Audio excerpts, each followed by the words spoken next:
So here we are again. It is Sunday, and I'm out here waiting to get a charge. So you got the transformers here and the step-down generators and everything. I'm probably not supposed to be standing this close to it, but I'm not too worried. I have faith. And it looks like it's just one guy right here, and then it's me.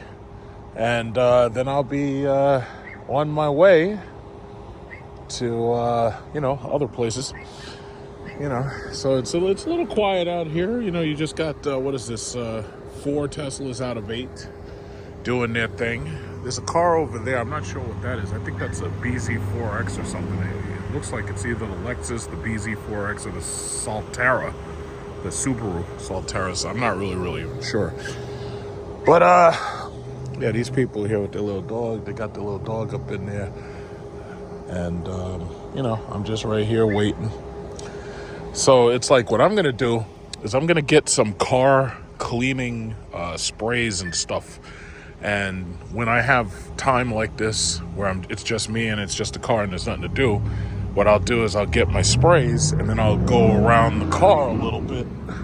And I've done that a couple of times because in my trunk, I have, what is it called? I have, what's that stuff called? I've got, this is Armor All. Yeah, I've got Armor All detailer. And then what I did was I went out and I got some cleaning rags. So I got some microfiber cleaning towels. I have this detailer right here. So maybe I'll get some chemical guy spray or something. And, every now and then, it's like if I'm just stuck in here and I've got nothing else to do, I can just go over little details, wipe up fingerprints and stuff like that out of my interior. Because, it's funny, they call this sky cool gray as an interior. I call this shit white. That's what it looks like to me. It looks like white. But, this detailer spray works pretty well.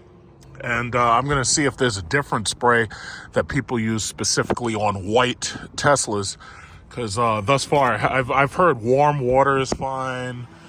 And, you don't really have to clean this thing every damn day. It's just that once a week, I might just give it a little wipe down, to make it nice and neat and clean. Because if you take care of these cars, who knows? I might hold on to this car. I might just give it back when the lease ends and get the Escalade. I really don't know.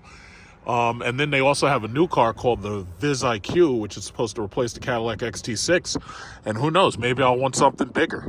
I don't know. I might have needs that require a bigger car. I don't know. But, I still have my Jeep, obviously, but that's going to be way off warranty, and the repairs for that thing are fucking expensive. So, all of that's worth noting. Yeah, so as you can see, I just got a couple of bottles of something, and then there's the GM Ultium charger right there. And then there's the rag I was using. So... just, I'll probably keep like 2 bottles of spray in here, So, so far, let me tell you something. I know there's people who are like, oh yeah, you can't, I never buy an EV. I never buy an EV. Yeah, listen, that's fine. As far as I'm concerned, stay that way. Stay right there with the gas station. So you go over to the gas station. And this way, when I come to the EV charger, there'll be nobody here to be in front of me. It'll be more convenient for me. All of you can stay on gas. Shit, I don't give a fuck if you pump dinosaur piss. I don't give a fuck. But bottom line is, whatever's convenient for me, that's all that matters. Oh, look, Tesla's leaving. Look at that. These guys with these Teslas, they're in and out in just 30 minutes. In and out. That's how it's supposed to be. Now, this EV Go shit, like you saw the last video I made, there was the technician, and he was talking about fixing the Seinfeld charger, but he has to have the guy remove those poles. So I'm hoping within the next couple of weeks that this charger is fixed. And then when I say next couple of weeks, I mean I really hope within a week or 2 that charger is fixed. Because there's no reason that both of us shouldn't be able to charge at the same time. So Again, I'm still waiting for the day when Tesla unlocks their chargers, because it's so much easier to go to their chargers. The problem is I have free charging on EVgo, but I don't have free charging on Tesla. So I don't know what it would cost to charge my car up on Tesla. My car has a 102 kilowatt hour battery. My car's battery is bigger than the batteries in these Tesla Model Ys and 3s. So I really don't know what it'll cost to charge my car. But if I ever go out of state, yeah, even if it costs me $30 or $40 or something like that, that's still a hell of a lot less than I would pay to use my Jeep to go out of state, because my Jeep sucks fucking fuel down. You know, I remember it cost me at $4 a gallon premium. It cost me damn near like $90. Like it was like $95 to fill up my Jeep SRT when I was in Pennsylvania. It's like, you know, certain trips, there's no way in hell I would use that car. I would rather have a Chrysler Pacifica minivan. You know, I would much rather have a Chrysler Pacifica minivan than to use my Jeep to go someplace that far away. Because for a road trip, that's really not something that you want to do when you have a gas guzzler. If you're on a road trip, you want to have a V6 that has, you know, a decent amount of space in it for the people who are with you. But that's just the way I see it, you know? So, whatever. Oh, I think he's... Oh, how's it going? You almost done? Yeah, I'm done. Beautiful. I thought you were charging. I thought you were right. Huh? I thought you were charging. No. The Seinfeld charger over there is broken, and they got to fix it. I was in your situation last time. There's a number. I called them, and they did something. And then they were able to do it. But you know what? A couple of days ago, the technician came, and I met him. He had like a Ford F-150 Oh, truck. I should have got his personal cell number, man. And you know what it is? These poles aren't supposed to be here. So he was going to have somebody get rid of the poles so that he could get in there and get to these computers. Because there's like a bank of computers in there. He said that there was something wrong with its converter. Yeah. And he couldn't even access it, huh? No, he couldn't even get to it. I was glad I met him, but yeah, he couldn't even do it. I would have got his fucking number. Yeah, right? All right. Take it easy. Y'all take it easy. How many miles do you get on this? It's my wife's. When it's fully charged, it says 315. 315? But in the winter, she got the heated seats. Yeah. Maybe 225. 225? Yeah, okay, that sounds about right. You know? Yeah. All right, cool. All right, take care. Okay, so here we are. Let's see, what are our numbers today? It is time elapsed 0 minutes, 0 seconds. Energy dispensed is 0.4 kilowatt hours. Power is 71 kilowatts. And it says estimated cost is currently available. That's because I have free charging right now for 2 years. I have free charging for 2 years. 34% is at the state of charge. So my battery is at 34%. So car's ready, car's hooked up, car's running. The green light, because you see how the way you know that everything's okay is that green light flashes. And that green light tells you that the car is charging. When the green light stops flashing, that tells you that the car is 100% full. So this time, I'm going to fill her up to 100%. Last time, I didn't fill it to 100%. Last time, I filled it to, I think it was 88%. So I left some space in the battery. But here's the thing. With these cars, even if you attempt to charge to 100%, it never actually does. It always goes to like 99, even though it'll tell you 100%. It'll go to 99 and it'll stop. The reason why is because these cars have regenerative brakes, and the regenerative brakes put energy back into the battery every single time you slow to a stop. So they have to leave space in the battery in order to make it so that the battery doesn't go critical, because you've got it at 100% or higher. So they have to leave a small amount of space. And from what I've heard, these batteries have more space than you're even told about. So there's an extra piece of room there that you don't even know about, which is fine by me. You know, even though this thing says that it gets 300 miles of range, more realistically, I'm probably in the winter, because I run my heater and my heated seat and all that, and heated steering wheel. the reality is I'm probably actually getting more like 250 miles worth of range. So, it is what it is. But I'm not upset because, again, I've got 2 years of free charging. So as long as I bring it here during certain times of the day, I can charge the car to 100% within about 1 hour. I can charge to 100%. And this way I don't have to use energy at my house. And I can spare my house for if the weather gets bad, like if it's raining or if there's snow. So, once again, I love my car. I fucking love my car. Like, I totally understand how people with Teslas, in the very beginning, a lot of people didn't understand charging and all they heard was the negative stories and shit. And all they heard was the horror stories. I love my car. If I had it to do all over again, I'd buy this car again. If I had it to do all over again. Now, I do like the Escalade IQ, but, the Escalade IQ is not available yet, and I don't know how long it'll be till the Escalade IQ is available. So, later down the road, who knows? I might buy something else. I might buy the Vistic, or I might buy the Escalade IQ. I really don't know. I'm starting to think that that's the Lexus right there. I think I'm going to go to Dunkin' Donuts and get a coffee. But I think that's the Lexus right there, because I drove the Lexus at the, I made a video, I drove that Lexus EV, and the only downside was it really wasn't that great because it didn't have a lot of range to it. I think that's the Lexus though. It's either the Lexus or it's a BZ4X, I really don't know. But I'm gonna go over there and check it out. Yeah, but I really do enjoy my car. I really love it. It's just so different. Oh yeah, this is a Toyota. This is a BZ4X. I don't usually see them in straight black, and I sure as hell don't see them with a pinstripe on them. That pinstripe looks weird. I heard in some places they're having a lot of problems selling the BZ4X. This guy is a cabbie, I think. This guy's a cab. Like I see he's got stickers and he's got stuff and he's got a recording camera. I think this guy does rideshare. Yeah, but the BZ4X, it's, in my opinion, it's too small and it doesn't have enough range. The same goes for the Subaru Solterra. It is what it is. I would have never bought one. It's like, I think if I had to buy another electric car, I'd probably end up getting a Tesla Model Y or a Tesla Model X.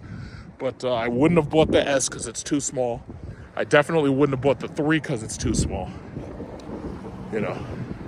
So yeah, there's that Vietnamese restaurant right there, Sup, right there, and got this Dunkin' Donuts. I might get some of this coffee, try something. So I got the pink velvet hot coffee here, and the car's at like 41% charged, so it's progressing smoothly, and I've got really nothing else that I need to do. I mean, I could go over there to Key Food shopping, but Key Food's prices are high. As far as I know, I've gotten everything I need from Dollar Tree over there. So I'll wait till the next time I try to come over here to charge to go shopping again at Dollar Tree. But yeah, this is the future. I think it's so funny. I got people always arguing with me. Electric cars aren't the future. What about hydrogen? It's like, yeah, that makes sense for people who don't understand chemistry. You see, if you have an internal combustion engine, there's no way to stop nitrogen from getting into that engine because nitrogen is 72%, give or take, of our atmosphere, right? The majority of the air you breathe is nitrogen, right? So here's the kicker. Nitrogen creates nitrous oxide when it gets into a combustion chamber. There's no way to stop it from getting into a combustion chamber because the vehicle freely breathes the air that comes from outside. So here's the problem. Nitrous oxide is a greenhouse gas. And that's part of the reason why we have different blends of fuel for the summer and the winter. It's during the summer, they have a blend of fuel that cuts down on nitrous oxide. During the winter, you don't need to use it so much because nitrous oxide is part of a chemical reaction with the sunlight. We have less sunlight during winter, so it's not such a big deal. So bottom line is, hydrogen production is actually very dirty. You have two main ways of getting hydrogen. You either have to extract it from water using electricity, which means that you would have needed an electric battery anyway, because you need to use electrolysis to separate hydrogen from oxygen. And the other possible way is that you have to get it from methane. And I needn't tell you how dirty extracting hydrogen from methane is. It's pretty dirty. It's almost as dirty as the bottom of my car. I'm gonna have to probably wash this. I'm gonna check the weather and find out when the next time it's gonna rain. And I'll probably wash this when I go home, because the weather is actually pretty nice today. What is this? It is 43 degrees. So it's not freezing. I could wash the outside of this car. It'll take me about 15 minutes, and I'll wash the outside of this car, no problem. But yeah, there we go, boys. That's what it is. That's what it is. You know, all these Teslas just laughing at me. They're like, yeah, I'm in and out of here in 30 minutes, sucker. It's like, we gotta get a better charging network. And I know it's coming. I know it's gonna take time. But we gotta get a better charging network, because this Tesla thing, they're just making fun of us. I can't have that. We need this entire fucking row of parking spots to be EV Ghost parking spots. That's what we need. We need like 8 of these things. If we had 8 of these things right here and at most other major shopping centers in the area, we'd be fine. And that's not including the people who are just going to do it at home. And you know, sometimes I think to myself, I'm like, you know what? It's 3 a.m. in the morning. I'm up. You know what I could do? I could go to the charger and get myself a charge. You know, but that's just me being, you know, just excited to do it. Because, like, it's really exciting being able to use a resource like this that you know, you have 2 years of it for free, instead of having to charge at home and run my electricity bill up at home. And it didn't go up that much. I mean, it only went up like $180 based on this car. Had I driven that same 1,400 miles in my Jeep, it would have cost me way more than $800, because my Jeep is horrible on gas. So some people say, oh yeah, you're comparing apple to oranges. It's like, no, I'm not. I'm comparing the car that I have to the current energy rate. It's like, it's not apples and oranges. It is, you know, it's just, it's an inefficient car that's designed for, you know, drag racing Toyotas and Hondas. You know, that's what it is. You know, so look at this. There's like nobody here. And it's weird, because on Saturday, it's like you go to the mall, everybody's here. All right, let's see the state of charge. Let's see what it says. I'm going to 100%. But let's see, what does it say? It says 46%, 49 kilowatts, so we're a little bit under 50. And it says energy dispense 14.4, time elapsed 17 minutes. Okay, that's about right. That's about right. It's really going to take about an hour, so. Because the problem is, the EV Go software tries to stop you at 70%. Like, once you go to about 70%, that's where it stops you. The thing about it is, this thing is still dispensing energy even once this thing says that it stopped on the app. But I've demonstrated that before. If you don't unplug it, it will keep going. So it's like, I'm not unplugging it. I'm going to 100%. 306 miles. Look at this guy. He's done. Look at this. Look at this. These guys are laughing at us. Look at this. And by the way, if you're wondering why my focus lock keeps on unlocking and it gets blurry, it's like I have to put on the focus lock right now because the sun glare is messing with the camera, because Apple put these LiDAR sensors on these cameras, and the LiDAR sensors react funny when you get to certain objects that are a certain distance away, or when there's glare. And that's one of the problems with LiDAR. If you put sunlight or glare into it, the LiDAR sensor is inaccurate. So it only really works perfectly when you're indoors. It doesn't work that great when you're outdoors. So look at this guy. This guy's just laughing. Look at this guy. He's like, yeah, I'm out of here. Got those Model Ys. Nothing but Model Ys. Everybody got a Model Y. Amazing. Yes, I got my little pink velvet coffee right here. I'm gonna sip this. I I might go over to Dollar Tree anyway, see what they got over there, because I'm bored. So, you know, just to see what they got. They need to hurry up and fix this goddamn charger. The mere fact that there could be 2 chargers instead of 1 just irks me. They need to hurry up and fix this. Oh, look at this guy. This guy's got a Hyundai Ioniq 5. I hate to break it to him, but the Seinfeld charger's not working, and you're going to have to wait for me to finish with Baldwin if you're planning on charging up. So I guess he already sees me here, so he got the message. I didn't even say anything to him yet.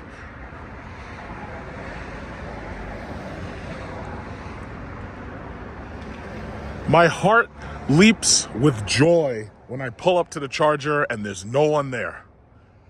Like, my heart leaps with absolute joy. Just absolute joy and happiness. You know? So after that 2 years worth of free charging that I get, it's like, you know, I'll just be charging it at home. No big deal.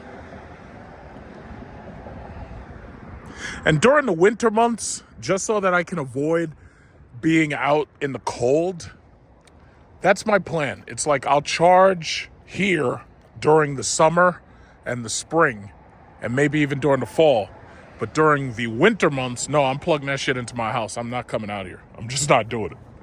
Now, if they fix these damn things and they install one somewhere else and make it a little bit easier and more convenient, yeah, I'll do the winter as long as there's a store that I can shop at. So, you know, we'll figure it out.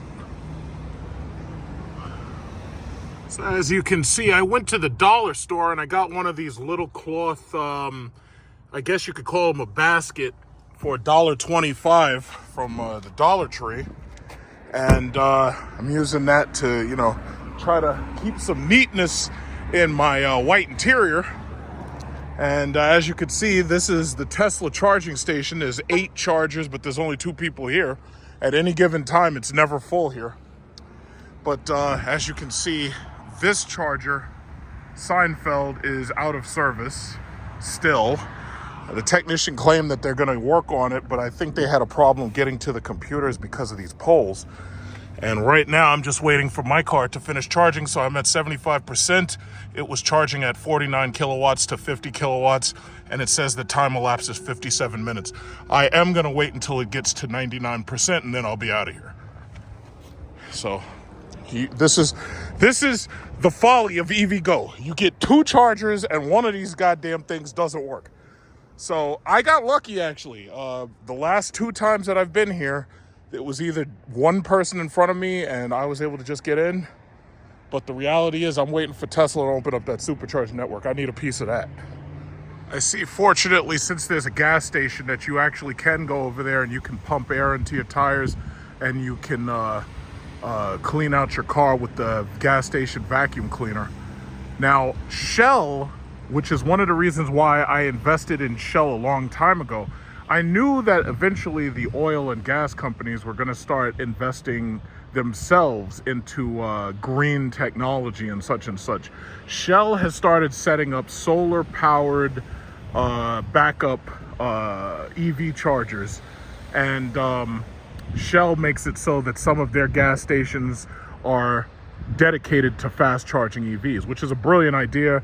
I'm pretty sure Exxon and Mobil and the other gas stations, BP, I'm pretty sure they're going to get in on it too. It may take them some time, but I'm going to keep investing in gas and oil stock for a very long time to come, because I can already see how profitable it was.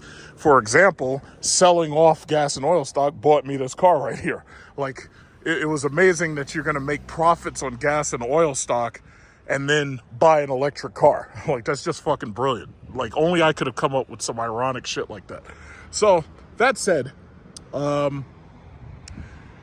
yeah, I'm almost done. The car's almost fully charged, and I'm almost out of here.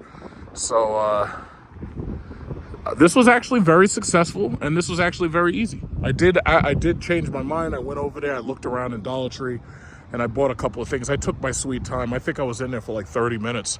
So, yeah, here it is. It's 3:23. I'm almost done, and, you know, got more Teslas coming in, leaving. But yeah, so far so good. Very successful day. So, Armor All Vehicle Detailer. I'm not getting paid money by them, but this is what I choose to use. So you see right here, there's a couple of stains on my white seats. Can't have that. Can't have that. So I don't know how that got there, but I got my little microfiber towel and just get in there and boom, it's gone. Like magic.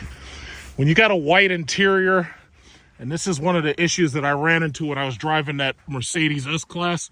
When you got a white interior, you want to keep it as pretty as possible.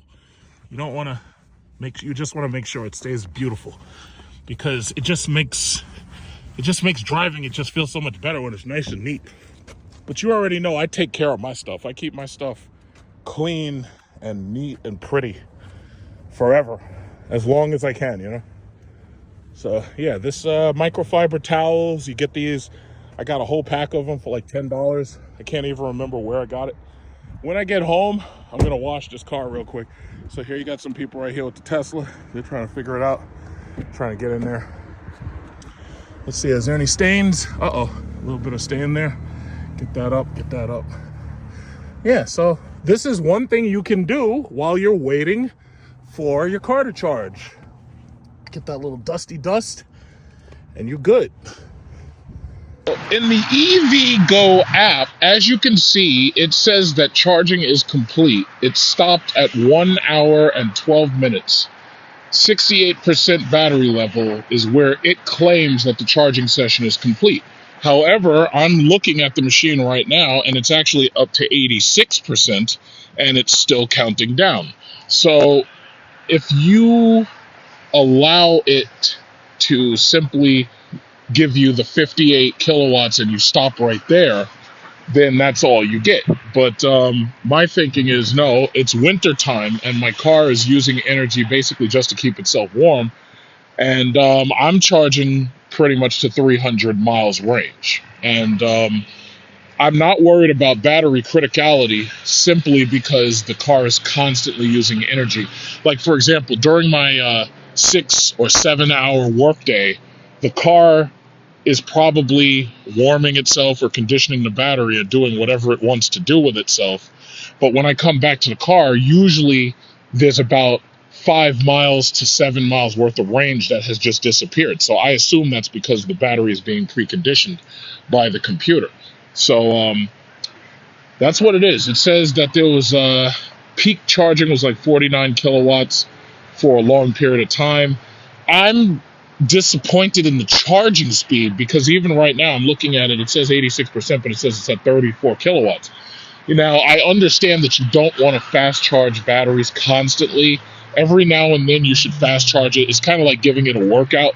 But the way I see it, and right now I'm looking at it, you know, the way I see it is if these machines were able to crank out more voltage faster, that would make it so that people would be able to come in and charge and leave faster. And that's the reason why the Tesla chargers are so famous at this point. It's because they're unless you're in extreme temperatures, they're pretty much more reliable than just about everybody else's.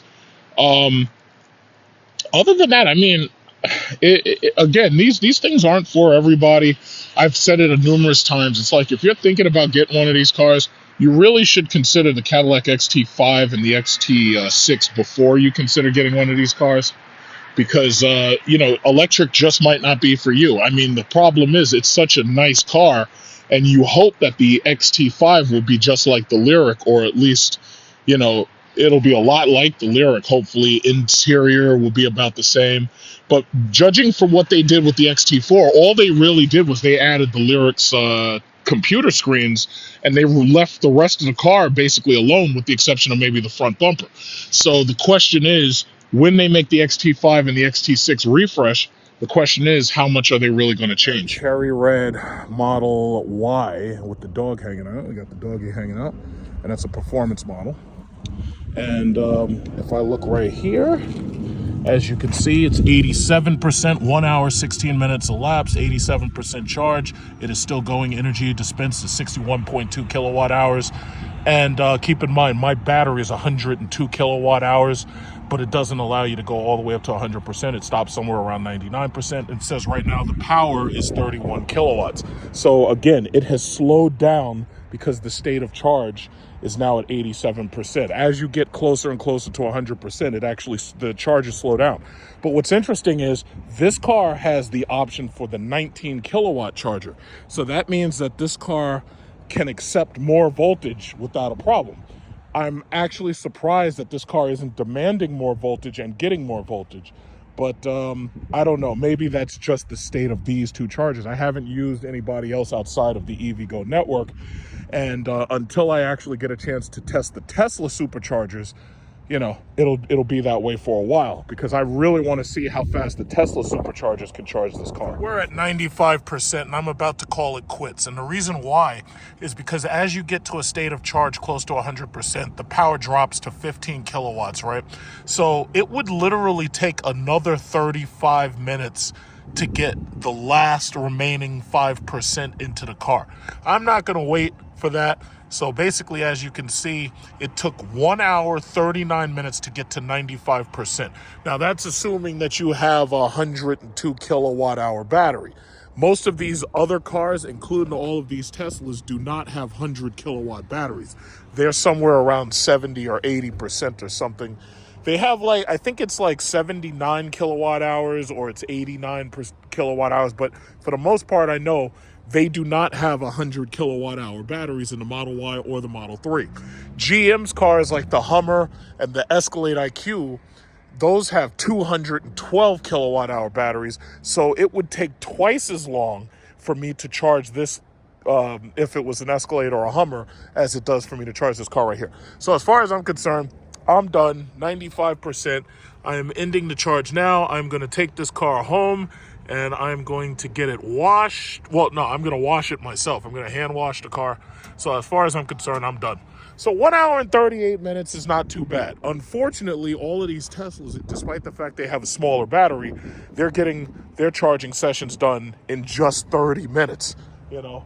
So that's a big difference between getting a Tesla and getting an EV from another company, you know. So that's really what causes the charging to take so long. As the state of charge rises towards 100%, the charger goes slower and slower and slower instead of pushing it straight to 100%. So there you go. There's my summary. It says final state of charge 95%, duration 1 hour 41 minutes, kilowatt hours delivered 70.3. Final session cost is unavailable simply because I have 2 years free. Nobody really came to try to charge here while I was here. So hopefully that means that Sunday and midday in the weeks is a good time to come. So if that's the case, that's when I'll come. So I'm gonna go home. It's starting to get dark. It's starting to get cool and cold. So I'm gonna go home. I'm gonna wash the car, and I'll just do a nice quick dust off and get the dustiness off the car. So it's 296 miles, 95%. So there we go. And I'm ready. I got to charge my phone, in fact. So I got to plug this thing in. So yeah, it's funny. Despite the fact that one of the chargers doesn't work, and despite the fact that it still is a bit cold out here, I haven't really had too much trouble charging within the last couple of sessions. Because, what is it? I've been here at least twice. So I haven't really had any trouble. Let me just get my headphones out. So you got this guy right here. This guy got here like 10 minutes ago, and he's already done. It's incredible.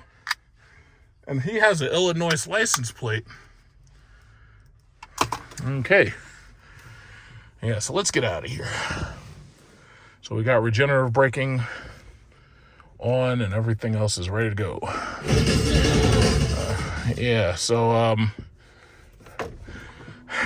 guess I do these videos like this, to show the truth of buying an electric vehicle and living with an electric vehicle. Because, see, anybody can review these things, but it's a whole nother thing to live with one of these fucking things. Because when you live with them, that's when you actually learn. You know, you don't learn anything by just doing a review of these cars. Look at this Lexus. You know? So, I like doing these videos. You know, intersperse it with some of my other chaos. And, you know, it actually helps make a good video. It's not like I'm really advertising these things. I'm really not advertising them. I'm just showing you what it actually takes to live with this. You have to have patience, you know. You have to be a little bit more patient if you want an electric vehicle. Now, the people that this actually makes the most sense for are these rideshare guys, because if you have a company charger at your dispatch, then you can charge at your dispatch. So you charge up, you drive 200-300 miles in the day, then you come back and you charge at your dispatch. That makes plenty of sense. The problem is most of these rideshare guys, these are their primary cars. So if this is your primary car, that's going to cause you a problem. Now, in my opinion, you're better off getting a Cadillac XT6 anyway, simply because it's a bigger car. The Cadillac XT6 has a third row. This car does not. It actually makes way more sense for you to go for a Cadillac XT6. I would say the XT5 makes sense if you just need 2 rows, but the XT6 makes more sense if you need 3.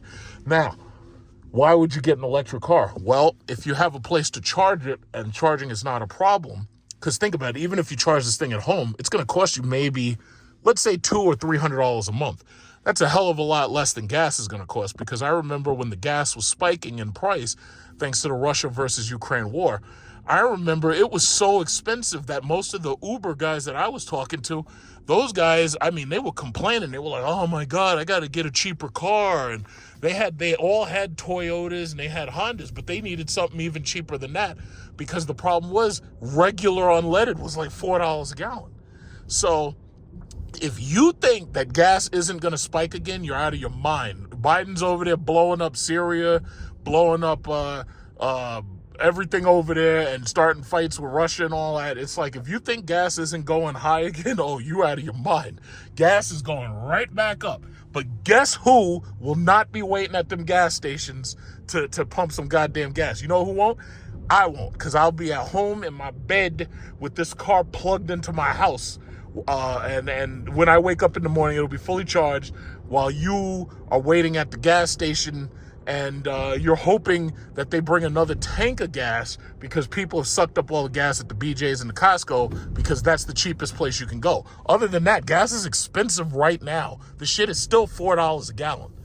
I'm not paying that. Nope, I'm not paying it. Because that Jeep SRT, that shit cost me $125 a week. This car right here cost me $180 a month. That's simple mathematics, guys. Simple mathematics. Simple mathematics.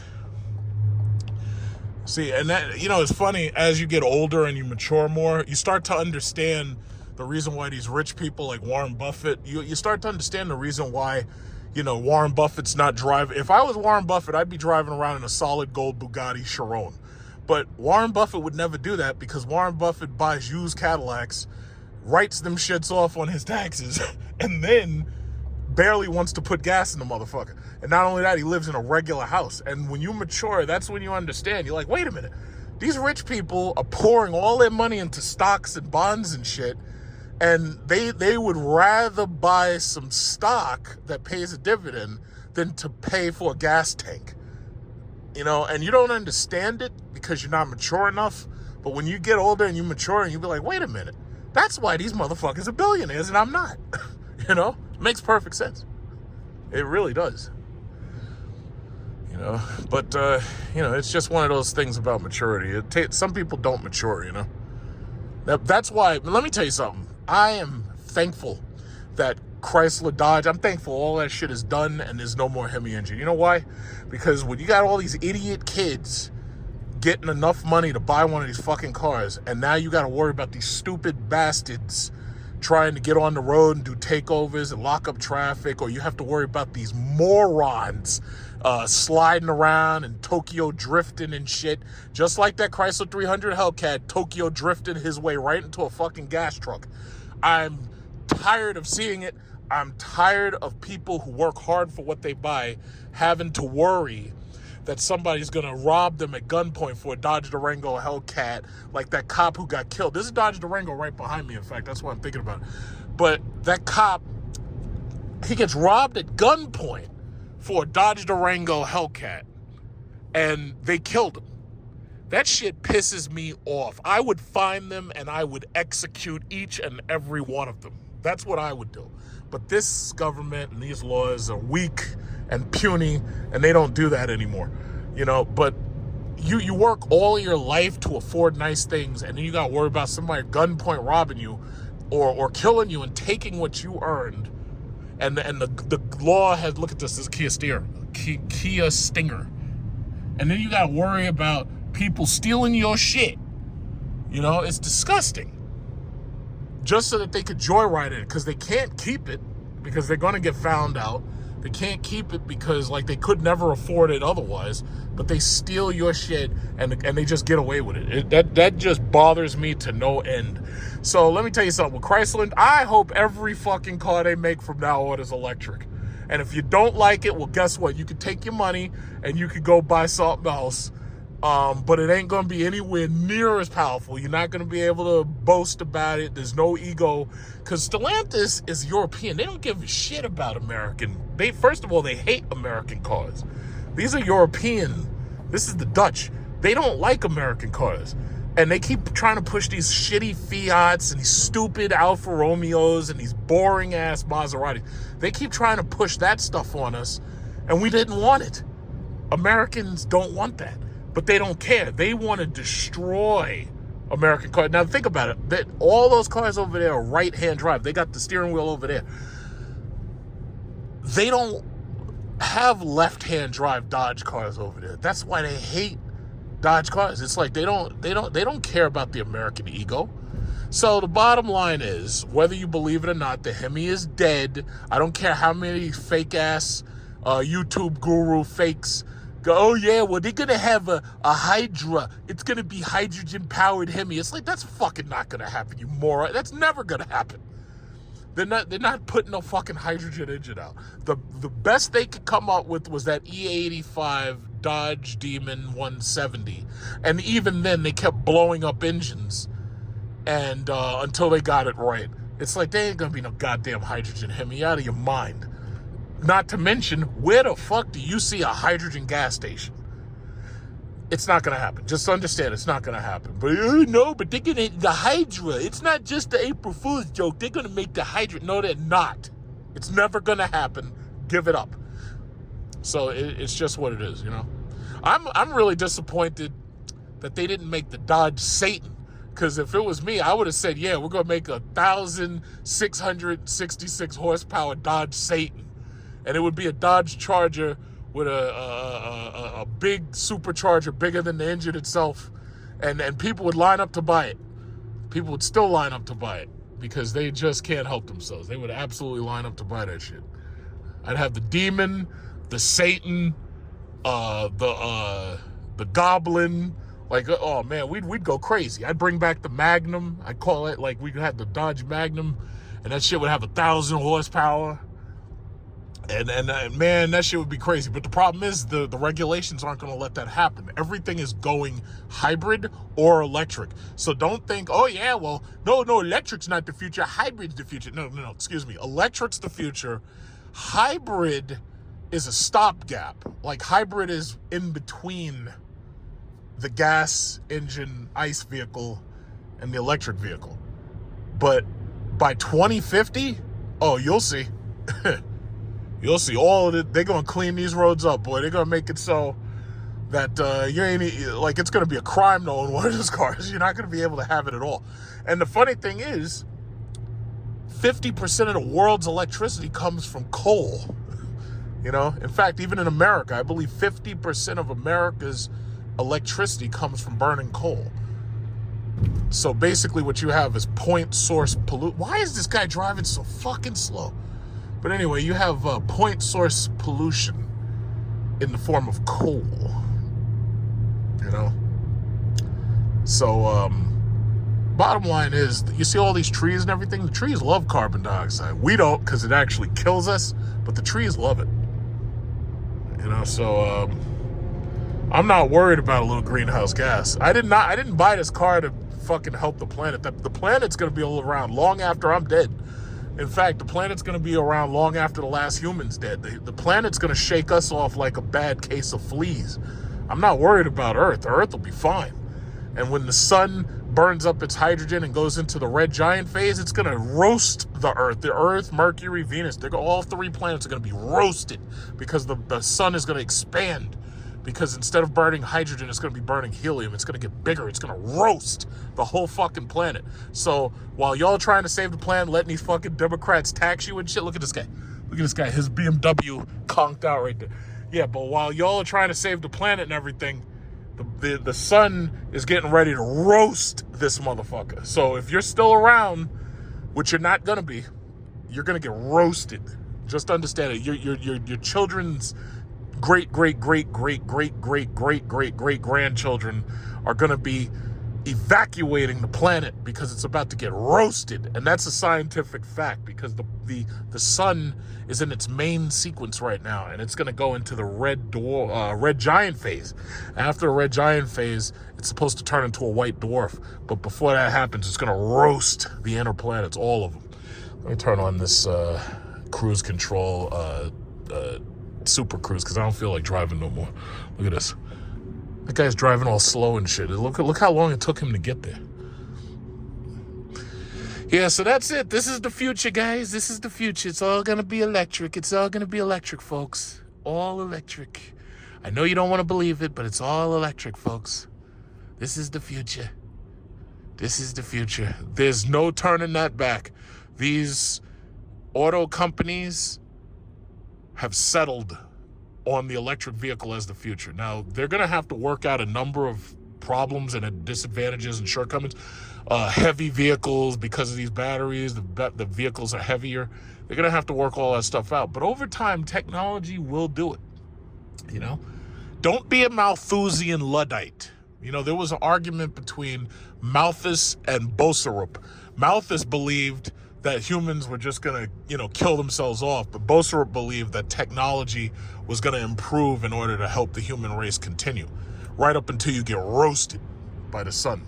I'm just thankful that I was able to enjoy my cars, and then I was able to get out of them long before this car culture was ruined and bastardized by these parasites who are so willing to steal from other people that they would literally risk, gunfights and gun battles with homeowners in front of these other people's houses to try to steal what these people have worked so hard to achieve.